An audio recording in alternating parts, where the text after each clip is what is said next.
Bismillahirrahmanirrahim. Assalamualaikum warahmatullahi wabarakatuh. Syukur alhamdulillah kita bisa berjumpa kembali di channel ini.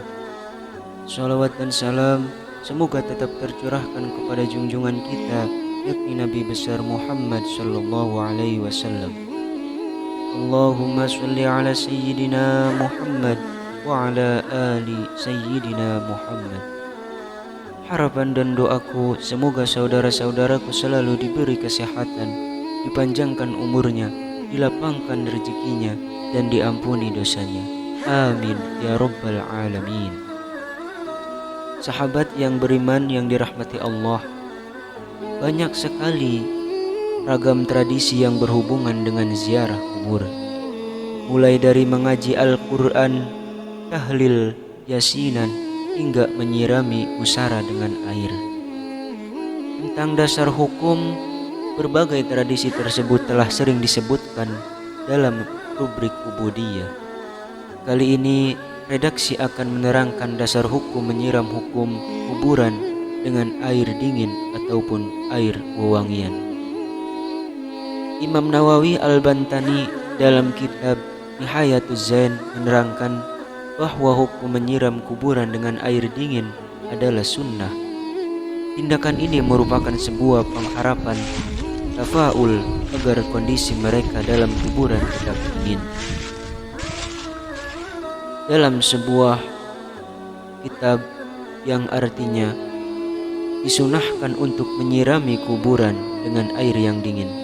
Perbuatan ini dilakukan sebagai pengharapan dengan dinginnya tempat kembali kuburan tersebut, dan juga tidak apa-apa menyiram kuburan dengan air mawar meskipun sedikit, karena malaikat senang pada aroma yang harum.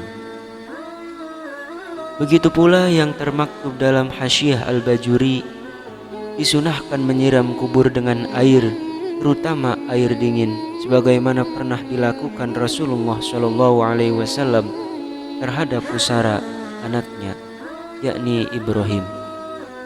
Hanya saja hukumnya menjadi makruh apabila menyiraminya menggunakan air mawar dengan alasan menyia-nyiakan barang berharga.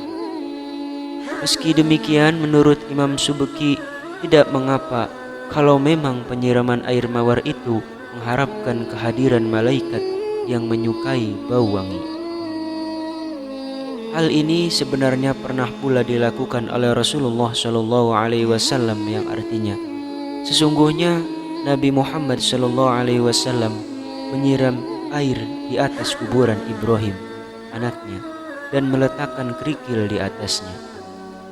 Sahabat yang beriman, begitu juga dengan meletakkan karangan bunga ataupun bunga telaseh yang biasanya diletakkan di atas pusara ketika menjelang Lebaran. Hal ini dilakukan dalam rangka ittiba' atau mengikuti sunnah Rasulullah SAW, sebagaimana diterangkan dalam hadis, yakni dari Ibnu Umar. Ia berkata, suatu ketika Nabi melewati sebuah kebun di Mekah dan Madinah, lalu Nabi mendengar suara dua orang yang sedang disiksa di dalam kuburnya. Nabi bersabda kepada para sahabat, kedua orang tersebut yang ada di dalam kubur ini sedang disiksa. Yang satu disiksa karena tidak memakai penutup ketika kencing, sedang yang lainnya lagi karena sering mengadu domba. Kemudian Rasulullah SAW menyuruh sahabat untuk mengambil pelepah kurma, kemudian membelahnya menjadi dua bagian dan meletakkannya pada masing-masing kuburan tersebut. Para sahabat lalu bertanya, kenapa engkau melakukan hal ini ya Rasulullah? Rasulullah SAW menjawab, semoga Allah meringankan siksa kedua orang tersebut selama dua pelepah kurma ini belum kering. Hadis Sahih Al-Bukhari.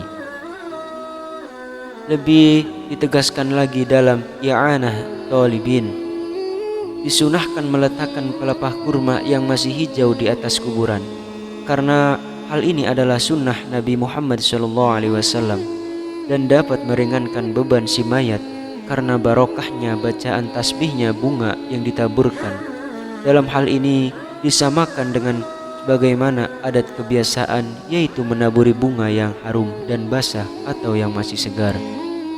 Wallahu a'lam bishawab. Demikian yang dapat saya sampaikan.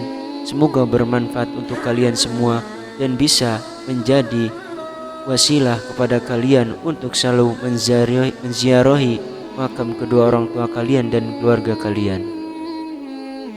Assalamualaikum warahmatullahi wabarakatuh.